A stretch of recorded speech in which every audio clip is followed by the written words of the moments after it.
Salut à toi crypto-enthousiaste. Alors avant que je te parle des bitcoins, des altcoins ou de comment gagner 50 millions d'euros en 10 minutes grâce à ma méthode infaillible, laisse-moi te présenter la membrane des crypto-monnaies, le squelette du crypto world, ce truc qu'on appelle la blockchain et qui permet l'existence même des cryptos. Alors quoi, comment, pourquoi, tu vas découvrir tout ça dans quelques secondes. Alors, on commence par les bases. La blockchain, c'est une grosse base de données qui est ultra sécurisée et décentralisée. Je vais d'abord te parler de la blockchain, la toute première, qui est née en 2008, en même temps que le Bitcoin. Coïncidence ? Eh bien non, puisque la blockchain est en fait la blockchain du Bitcoin.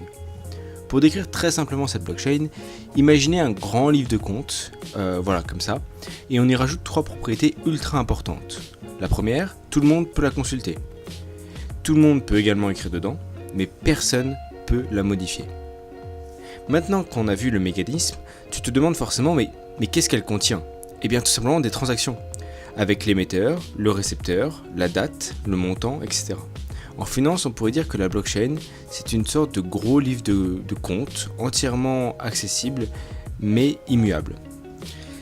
Mais alors du coup, pourquoi blockchain ? Où sont les blocs dans tout ça ? Eh bien, tu vois ce livre ? Imagine-toi que chaque bloc est en fait une page de ce livre qui contient plusieurs transactions.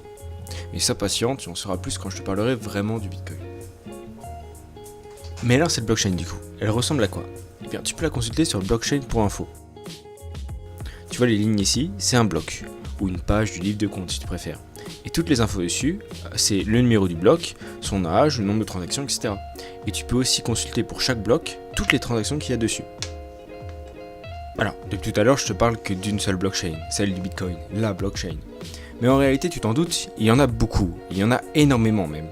Alors certaines sont publiques, comme celle du Bitcoin, d'autres ne sont pas accessibles à tous, ou seule à une poignée de personnes qui peut écrire dedans ou qui peut modifier les transactions. Certaines crypto-monnaies ont une approche complètement radicalement différente de celle de la blockchain, mais ça je t'en parlerai aussi dans une autre vidéo, et ça apporte des solutions à beaucoup de problèmes. Alors pour finir, on va parler de l'utilité de la blockchain. Qu'est-ce que ça apporte au formidable monde qui est le nôtre ? Alors d'abord niveau transaction monétaire, comme on l'a vu. Ce registre transparent permet d'apporter une valeur ultra importante qui est la confiance. On sait où est notre argent, où est-ce qu'il va, ce qui se passe partout. Transparence monétaire totale.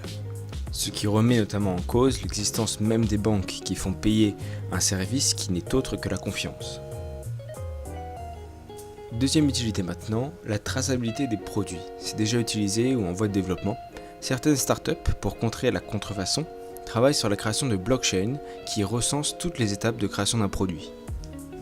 Prenons maintenant l'exemple d'une chaussure en cuir de luxe. On associe un QR code au produit qui renvoie directement sur une blockchain. Mettons que le cuir est assemblé en Italie, alors l'assembleur ajoute un bloc à la blockchain. Puis la chaussure est livrée dans un magasin, le vendeur ajoute lui aussi un bloc à la blockchain. À la fin, l'utilisateur n'a qu'à scanner le QR code pour voir toutes les étapes de fabrication du produit et vérifier sa légitimité. Et encore une fois, la blockchain apporte une plus-value qui est primordiale, et c'est juste la confiance. T'as remarqué qu'on a affaire à une blockchain particulière d'ailleurs. Pas tout le monde ne peut écrire dedans, et personne ne peut la modifier. Seules les étapes de fabrication le peuvent. On passe maintenant au dernier exemple d'application, les smart contracts. Alors c'est quelque chose qui est extrêmement important dans les crypto-monnaies, et particulièrement dans la blockchain. En fait, les smart contracts, pour faire simple, c'est un programme informatique conçu pour exécuter les termes d'un contrat automatiquement. Donc là, en fait, on a directement une plus-value qui est directe, c'est aussi, et encore et toujours, la confiance. Pourquoi ? Tout simplement parce qu'on n'a pas besoin d'intermédiaire, l'intermédiaire qui va assurer la confiance d'une transaction, ou assurer la confiance d'un deal, ou la confiance d'un contrat, pour exécuter directement les termes du contrat. Pour résumer, t'as bien compris que dans les 3 exemples d'application, dans les 3 utilités de la blockchain, il y a quelque chose qui ressort à chaque fois, c'est la confiance. Et cette confiance, dans le premier exemple et le dernier exemple, celui des transactions monétaires et celui des smart contracts, il se traduit également par la suppression d'un intermédiaire de confiance. Celui qui est payé pour vérifier que les termes des contrats ou les termes de la transaction sont bien corrects et que chacun respecte sa part du marché. On va voir dans les prochaines vidéos une application un peu plus concrète de la blockchain qui sera tout simplement les crypto-monnaies. À partir de maintenant, je vous parlerai beaucoup moins de la blockchain et beaucoup plus de chacune des crypto-monnaies. Je ferai peut-être aussi des analyses techniques des études de graphes ou des reviews, des choses comme ça. Voilà, merci à toi et à la prochaine.